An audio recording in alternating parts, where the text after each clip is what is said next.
ఓవైపు ఎండ రోజు రోజుకు పెరుగుతుంది. అయినప్పటికీ లెక్క చేయకుండా కాంగ్రెస్ అభ్యర్థి పట్నం సునీత కార్యకర్తల్లో జోష్ పెంచుతున్నారు. మల్కాజ్గిరి నియోజకవర్గంలో ప్రత్యర్థుల కంటే ముందుగా ప్రచారంలో దూసుకెళ్తున్నారు. ప్రతి ఓటరును కలవాలి, కాంగ్రెస్ పార్టీ గుర్తు హస్తం గుర్తుపై ఓటు వేసి తనను గెలిపించాలని కోరుతున్నారు.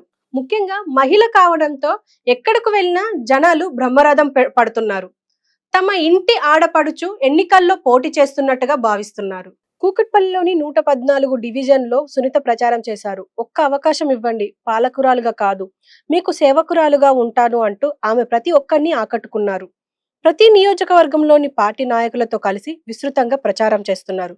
దేశంలో బీజేపీ అధికారంలో ఉన్నప్పటికీ తెలంగాణకు చేసింది ఏమీ లేదని, ఇప్పుడు దేశానికి కాంగ్రెస్ పార్టీ అవసరం ఎంతైనా ఉందని, ఈసారి దేశంలో కాంగ్రెస్ పార్టీ గెలవడం ఖాయమని, ప్రతి ఒక్కరూ తమ ఓటును వేసి కాంగ్రెస్ పార్టీకి భారీ విజయాన్ని అందివ్వాలని కోరుకున్నారు. ఇక బీఆర్ఎస్ ను నమ్మే పరిస్థితి లేదని, 10 ఏళ్లు అధికారంలో ఉన్నప్పటికీ సంక్షేమం అనేదే మర్చిపోయారని, అధికారంలో ఉన్నప్పుడు గుర్తురాని ప్రజలు అధికారం పోయేసరికి ఇప్పుడు ప్రజలు గుర్తొచ్చారని బీఆర్ఎస్ పార్టీని సునీత ప్రశ్నించారు.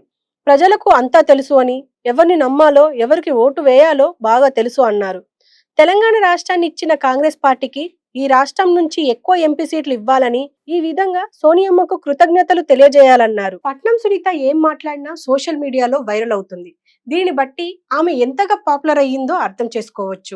ఇంకా చెప్పాలంటే సునీత ఎక్కడకు వెళ్ళినా ఏం మాట్లాడుతుందో అని ఆతృతగా జనాలు ఎదురు చూస్తున్నారంటే ఆమెకు ఎంత క్రేజ్ ఉందో అర్థం చేసుకోవచ్చు. ఇంటింటికి వెళ్లి ప్రచారం చేయడంలోనూ ప్రసంగాల్లోనూ తనదైన మార్కు చూపిస్తున్నారు. పాలకురాలుగా కాకుండా సేవకురాలుగా ఉండాలి అనుకుంటున్నాను, ఒక్క ఛాన్స్ ఇవ్వండి అంటూ మాట్లాడడం ఆకట్టుకుంటుంది. ముఖ్యంగా మహిళలు, యువకులు, ఉద్యోగులు మద్దతు ఇస్తుండడంతో విజయం ఖాయం, మెజారిటీ ఎంత అనేది తెలియాలి అనే టాక్ నియోజకవర్గంలో వినిపిస్తుంది.